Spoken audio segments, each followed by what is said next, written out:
सर्वांना नमस्कार. Arjun Mayuri love स्टोरीचे 216 episode यापूर्वीच अपलोड केलेले आहेत. कृपया ते सर्व एपिसोड ऐकण्यासाठी आपल्या चॅनलला भेट द्यावी. आता आज आशूला लस दिली होती आणि मयुरी म्हणाली, अहो मांडीवरून जरा हळूवार हात फिरवा ना. आणि अर्जुन रावांनी चावटपणा करत बायकोच्या मांडीवर हळूवार हात फिरवायला सुरुवात केली. आणि आता मयुरीच्या अंगात रोमांच लहरी उसळायला लागल्या आणि तिला कसं तरीच झालं. आणि ती लाज मिश्रित हसून त्याच्या हातावर फटका देत म्हणाली, किती नालायक आहात तुम्ही, हात काढा. आशूच्या मांडीवर हात फिरवा म्हटलं. आणि अर्जुनराव काहीच न कळल्यासारखे भोळेपणाचा आव आणत म्हणाले, असं होय, अगं मला वाटलं तुझ्या मांडीवर हात फिरवायचा होता की काय. आणि मांडी कोणाची का असे ना, मांडी आहे हे महत्त्वाचं. ती म्हणाली, मला इंजेक्शन घेतलंय का, आशूला इंजेक्शन दिले ना, एवढं पण कळत नाही का. आणि अर्जुनराव म्हणाले, इंजेक्शनचं काय आहे ग बायको, आत्ता देतो की तुला, चल. मयुरी आणखीन हसून म्हणाली, बास हो तुमचा फाजीलपणा, कधी बंद होईल काय माहीत. अर्जुन म्हणाला, माझा फाजीलपणा बंद झालेला तुला आवडेल की आणखीन मी फाजील झालेला आवडेल, सांग बरं नक्की काय आवडेल. आणि आता ती लाजून हसत म्हणाली, मला नाही सांगायचं, जा तिकडं. आणि आता आशूचं नाव कधी ठेवायचं आहे आपण, किती मोठा झालाय तो, उलता पालता व्हायला लागलाय. अर्जुन म्हणाला, अरे बापरे, फक्त उलता पालता व्हायला लागलाय होय, मला तर वाटलं दाढी मिशी आली की काय त्याला, आणि आता त्याच्यासाठी एक नवरी शोधावी लागेल असंच वाटलं मला. खरंच इतका मोठा झालाय का ग तो. तिने त्याच्या हातावर फटका दिला आणि म्हणाली, तुम्ही ना फक्त मस्करी करा, दुसरं काही येतच नाही तुम्हाला, एका कामाचे नाही तुम्ही. अर्जुनराव म्हणाले, बायको आता माझं काय चुकलं, मुलं उलती पालती कधी होतात माहीत आहे का. ती म्हणाली, 6 ते 7 महिन्यांची झाल्यावर, माहीत आहे मला. अर्जुनराव म्हणाले, ते तर ठीकच आहे ग, पण ती वयात आली ना की प्रेयसीच्या विरहात, मग लग्न झाल्यावर बायकोच्या विरहात उलती पालती होतात आणि एकटी एकटीच बेडवर गडाबडा लोळतात. मला वाटलं माझा बछडा उलता पालता होतोय की काय तसाच. मयुरी म्हणाली, तुम्हाला दुसरं सुचणार तरी काय म्हणा, असलंच सुचतं, बाकी काय नाही. आणि त्याचं जावळसुद्धा काढायचं आहे. कपिलला इकडे बोलवायचं की आपणच तिकडे जायचं आत्ताच सांगा, आणि त्याला कपडेसुद्धा घ्यावे लागतील. अर्जुन म्हणाला, निम्म्या रस्त्यात त्याला बोलू, निम्म्या रस्त्यात आपण जाऊ आणि मध्येच जावळ काढू. ती पुन्हा हसली आणि म्हणाली, अर्जुनराव जाऊ दे ना, मला तुमच्याशी बोलायचंच नाही, असं म्हणून ती चरफडत गप्प बसली.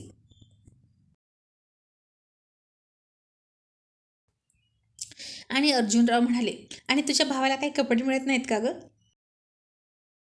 उघडाच बसतो का तो त्याला कपडे घ्यायला. ती त्याच्यावर दात ओठ खाऊन म्हणाली, अहो ती पद्धत असते.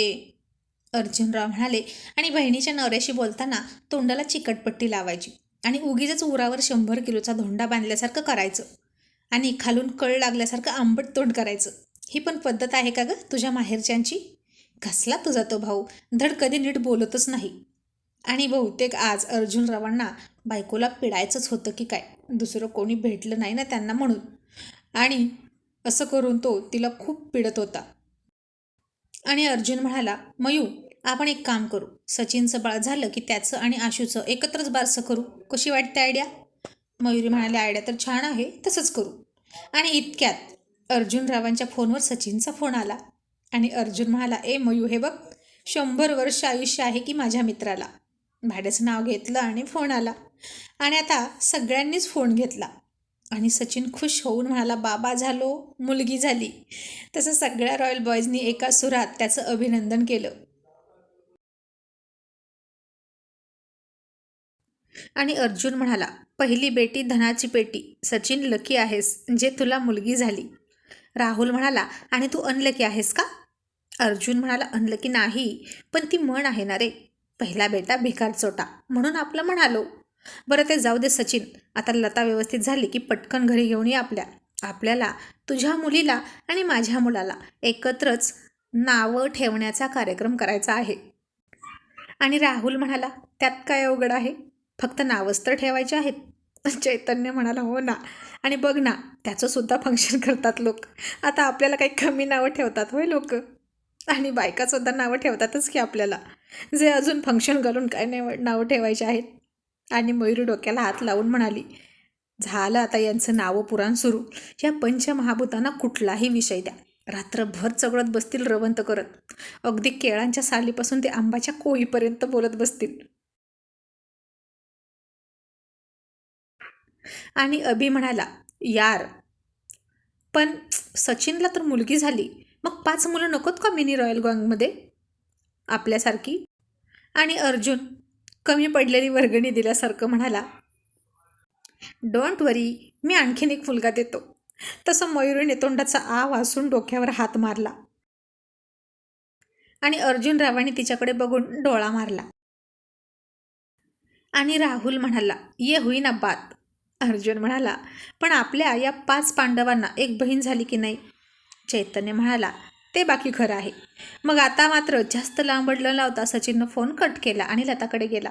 आणि मयुरी म्हणाली, काय हो, मार्केटमधून उचलून आणायचं आहे का मूल, जे आणखीन एक मुलगा देतो असं म्हणालात मोठ्या तोंडाने?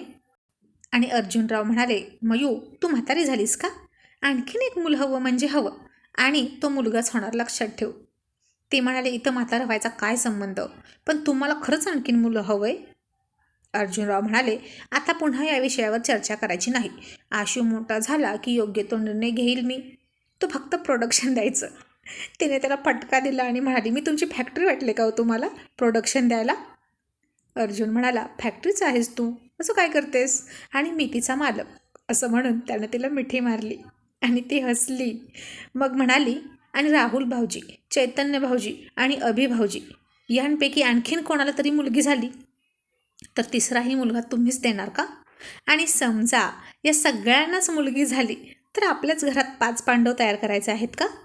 आणि अर्जुनराव खूप खुश होत म्हणाले, वा, काय आयडिया आहे मयू. तसं जर झालं तर माझ्यासारखा सुखी दुसरा कोणी नाही. ती म्हणाली, अहो काही कारखाना आहे की काय इथं मुलं जन्माला घालण्याचा, आणि घरातच शाळा काढायचा विचार आहे की काय तुमचा? अर्जुनराव म्हणाले, अगं मुलाबाळांनी असं भरलेलं घर किती छान दिसतं. आपण आजारी पडलो तर बघ ना, एक मुलगा एका पायाकडे बसेल, दुसरा दुसऱ्या पायाकडे, तिसरा एका हाताकडे, चौथा दुसऱ्या हाताकडे, आणि 5वा, आणि मयुरी म्हणली, 5वा बसेल तुमच्या उरावर, असंच ना? तसा तो खूप हसला आणि म्हणाला, बायको, अगं 5वा मुलगा उशाला बसेल असं म्हणायचं होतं मला.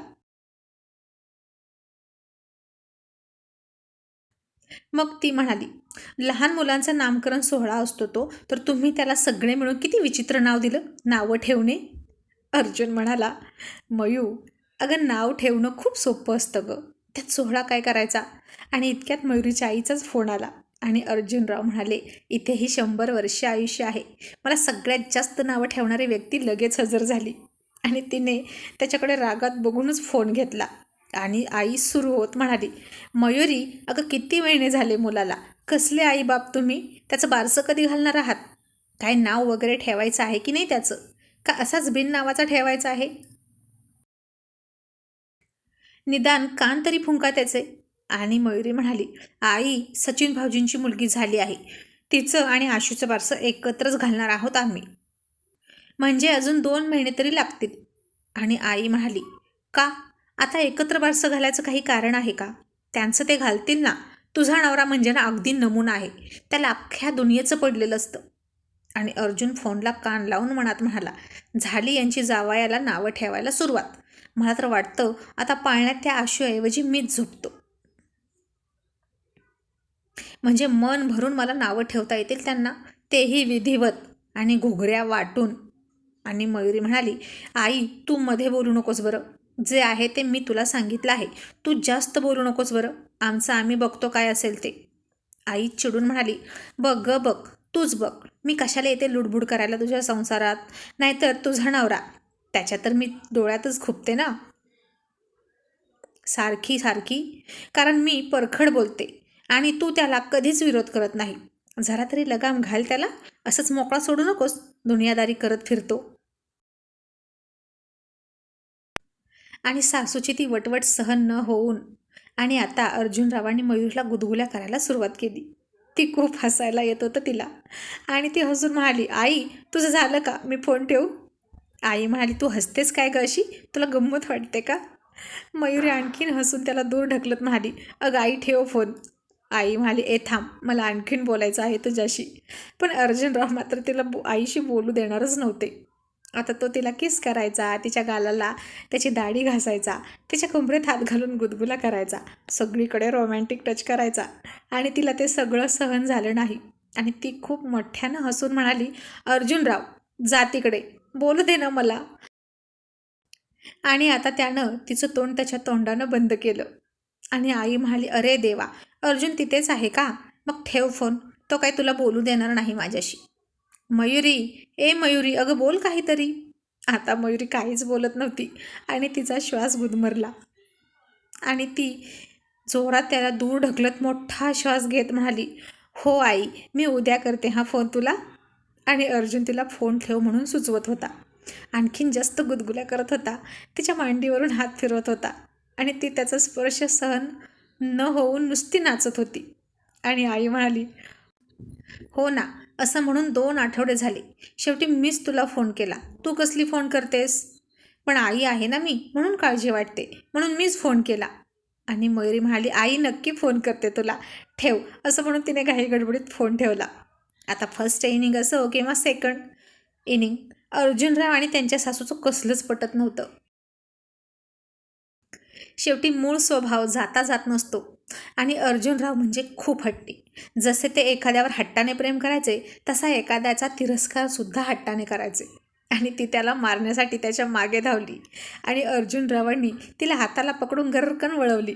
तशी तिची पाठ त्याच्याकडे झाली आणि त्यानं तिच्या पोटाभोवती त्याचे हात गुंडाळले आणि पोट हातात घेऊन म्हणाला, मयू, व्यायाम कर ना, किती पोट सुटलंय. आता तिच्या मानेवर आदळणारे त्याचे श्वास तिला उत्तेजित करत होते आणि त्याची दाढी तिच्या मानेला टोचत होती आणि तिच्या शरीरभर रोमांच फुलत होते. आणि ती म्हणाली, मला वेळ नाही मिळत आणि तुम्हीच म्हणालात ना, कशीही असली तरी आवडेल मी तुम्हाला. तो म्हणाला, ते तर आहेच ग, आणि हे सौंदर्यसुद्धा मुरलेलं सौंदर्य आहे तुझं. आता तू फक्त बायको नाहीस, माझ्या मुलाची आई आहेस आणि या लुकमध्ये सुद्धा तू जाम टवका दिसतेस. आणि त्याचं हे रोमॅन्टिक बोलणं ऐकून ती हसली आणि तो म्हणाला, मयू, तुझी आई सचिनच्या बाबतीत जे बोलली ते मला नाही आवडलं. तशी मयुरी घाबरली आणि म्हणाली, जाऊ द्या ना, मी सांगितलं ना तिला, तुम्ही नका लक्ष देऊ तिच्याकडे. आणि अर्जुनराव तिला स्वतःकडे वळवत तिच्या खांद्यावर दोन्ही हात ठेवून म्हणाले, तुझ्या आईच्या आणि माझ्यामध्ये फक्त तू आहेस म्हणून तुझी आई वाचली, लक्षात ठेव. नाहीतर त्यांची कधीच इट्टी केली असती आणि पंढरपूरच्या वारीला पाठवलं असतं टाळ घेऊन. आणि त्यांना सांग, जोपर्यंत मी नडत नाही तोपर्यंत ठीक आहे, आणि ज्या दिवशी मी नडतो ना त्या दिवशी सोडत नाही, मग समोर कोणी का असे ना. आणि आता मयुरी चिडलेल्या नवऱ्याला लाडी गोडी लावत म्हणाली, मी एक काम करते, आईचा नंबर ब्लॉकच करून टाकते, मग तर झालं, मग ती फोनच करणार नाही. अर्जुनराव म्हणाले, तू खरंच असं करशील? माझ्यासाठी सख्ख्या आईला ब्लॉक करशील? मयुरी म्हणाली, अर्जुनराव, मी तुमच्यासाठी काहीही सोडू शकते. अर्जुनराव म्हणाले, माझ्यासाठी मला सोडू शकशील? ती म्हणाली, सोडेल, पण नंतर तुमच्याशीच लग्न करेल.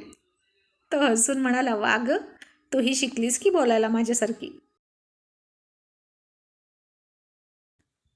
ती म्हणाली, मग शेवटी बायको कोणाची आहे? अर्जुनरावांची, हो की नाही?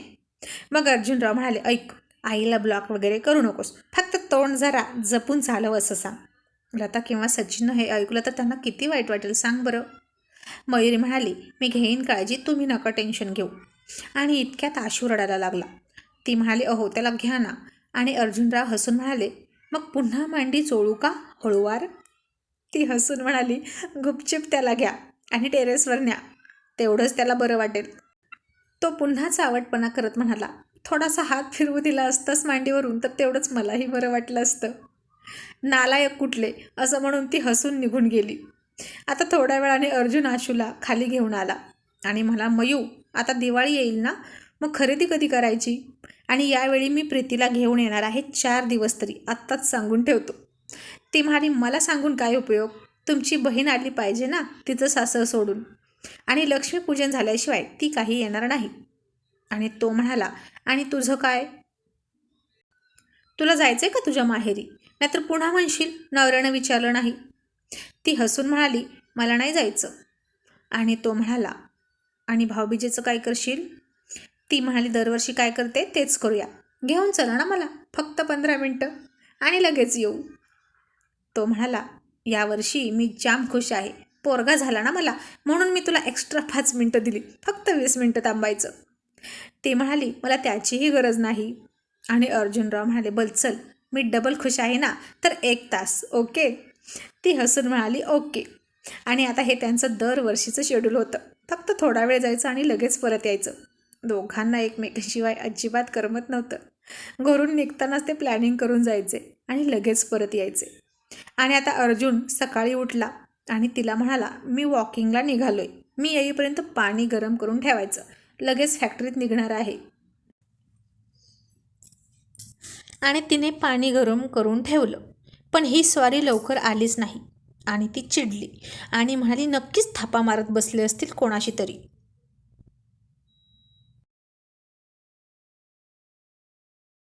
जो रस्त्यात भेटेल त्याला बोलल्याशिवाय सोडत नाहीत. काही ना काहीतरी ज्ञानामृत पाजूनच येतात. मग तो आला आणि ती म्हणाली, काय हे पाणी थंड झालं ना. मी नसतं पाणी काढलं तर मला ओरडलं असतं ना तुम्ही. आता पाणी थंड झालं त्याचं काय. अजून तुम्हाला घरातला व्यायामसुद्धा करायचा आहे. मग मी पुन्हा करत बसू का पाणी गरम. अर्जुनराव म्हणाले, अगं मला त्या पाण्याचा पोपटच करायचा होता. जाऊ दे, नको टेन्शन घेऊ. पण हे बघ मी काय घेऊन आलोय सकाळी सकाळी. ती म्हणाली, काय फुलं आणलीत का.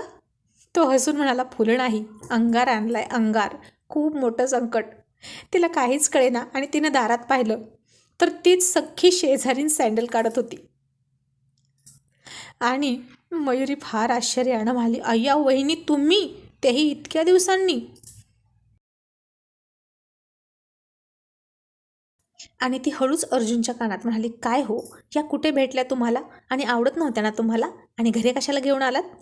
अर्जुनराव म्हणाले, अगं आता त्या सुधारल्यात, त्यांना तुझं पटत नव्हतं. सारख्या तुला पाण्यात बघायच्या म्हणून मलाही त्या आवडत नव्हत्या.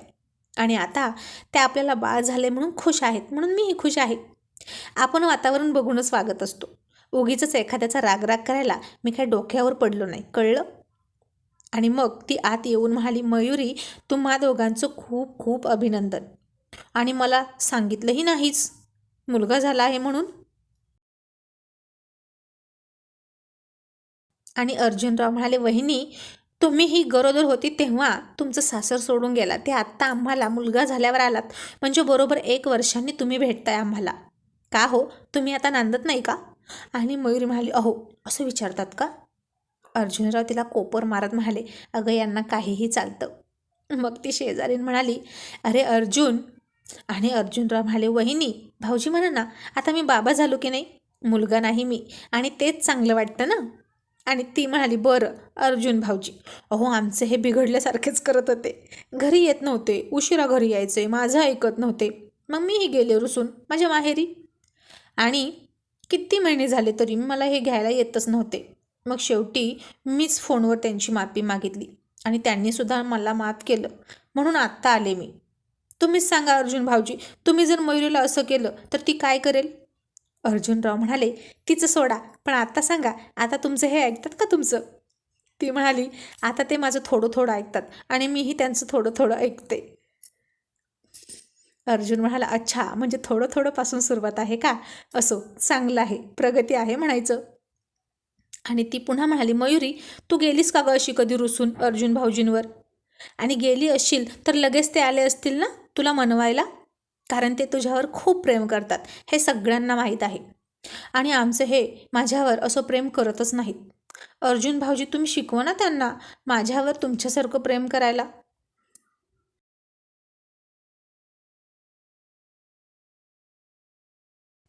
आणि मयुरीच्या आधी अर्जुनच म्हणाला, वहिनी ती माझी बायको आहे. एकतर ती अजूनपर्यंत असं कधी गेलीच नाही, आणि समजा जर गेलीच असती तर तिच्या झिपरीला टिपऱ्या बांधून तिला ओढत घरात आणली असती. आणि उंबऱ्याच्या बाहेर न विचारता पुन्हा जर पाऊल ठेवलं असतं ना तिनं, तर तंगडी तोडून हातात दिली असती. तशी मयुरी हसली आणि सखी शेजारीन घाबरली. आणि अर्जुनराव म्हणाले, मग सांगू का तुमच्या नवऱ्याला आणि शिकवू का त्याला माझ्यासारखं हटके प्रेम करायला तुमच्यावर. तशी ती म्हणाली, मयुरी मी पुन्हा येते हां तुझं बाळ बघायला फॅक्टरीत गेल्यावर. असं म्हणून ती सटकली. आणि मयुरी त्याचा गाल ओढून म्हणाली, माझा नवरा ना दुनियातला सगळ्यात जास्त खवीस आणि डांबीस नवरा आहे. कसले बोलता हो तुम्ही, मी काहीच न करता. आणि तो म्हणाला, आणि बायकोवर सगळ्यात जास्त अख्ख्या जगात मीच प्रेम करतो, एवढंही लक्षात ठेव. आपल्यासारखं हटके प्रेम कोणीच करू शकत नाही बायकोवर. आणि तू नाही ना त्यातली, मग कशाला मनाला लावून घेतेस? चल कडी लावूया आतली. ती हसून बाथरूममध्ये गेली आणि म्हणाली, चला आंघोळ करायला, पाणी काढते. आणि अर्जुनराव पाठीमागून गेले आणि त्यांनी बाथरूमचीच कडी लावली. आणि आता ती खूप हसत म्हणाली, अर्जुनराव सोडा, आशू बाहेर एकटा आहे. अहो सोडा ना प्लीज. नको नको अर्जुनराव, मी भिजले ना, जा तिकडे नालायक कुठले, असं म्हणून ती खूप हसत होती. पण हट्टी अर्जुनराव तिला असंच सोडणार नव्हते. पहिली अंघोळ प्रेमाची आणि दुसरी पाण्याची घालूनच तिला बाहेर पाठवणार होते.